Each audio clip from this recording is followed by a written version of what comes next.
کچھ مساجد ایسی ہوتی ہیں کہ جہاں پر مستقل طور پر مؤذن رکھا جاتا ہے، تو جہاں پر مستقل طور پر مؤذن رکھا جاتا ہے اس میں پہلی بات تو یہ ہے کہ مؤذن ایسا ہو جس کو نماز کے اوقات کا علم ہو،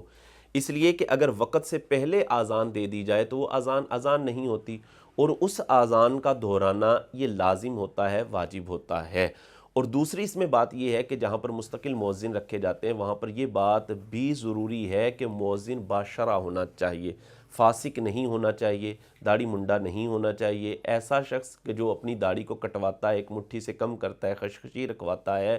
اس کے لیے بھی یہ منصب درست نہیں ہے، یعنی اس کو بھی آپ مؤذن نہیں بنا سکتے۔ اگر کسی جگہ پر ایسا مؤذن ہے جو داڑھی منڈاتا ہے یا خشخشی رکھواتا ہے، اس کو فوراً اس منصب سے ہٹانا یہ ضروری ہوگا، اور اگر وہ توبہ کر لیتا ہے تو ٹھیک ہے، اگر وہ توبہ نہیں کرتا تو اس منصب سے اس کو ہٹا دیا جائے گا۔ دوسری وہ مساجد ہوتی ہیں کہ جہاں پر مستقل مؤذن نہیں رکھا جاتا بلکہ جو آتا ہے وہ اذان پڑھ دیتا ہے، تو اس میں بھی اس بات کا خیال رکھنا ضروری ہے کہ اذان دینے والا شخص ایسا ہو کہ اس کو نماز کے اوقات کا علم بھی ہو، اور دوسری بات یہ ہے کہ وہ باشرع ہو، فاسق نہ ہو، ایسا نہ ہو کہ وہ گالیاں دینے والا ہو یا نشہ کرنے والا ہو یا شراب پینے والا ہو، ایسا شخص آ کر اذان دے دے تو ایسے شخص کی اذان دینا یہ مکروہ ہوگا اور اس کا دہرانا بھی لازم ہوگا۔ اب رہ گئی یہ بات کہ داڑھی منڈا یا خشخشی رکھوانے والا اس کی اذان، تو اس کی اذان بھی مکروہ ہے،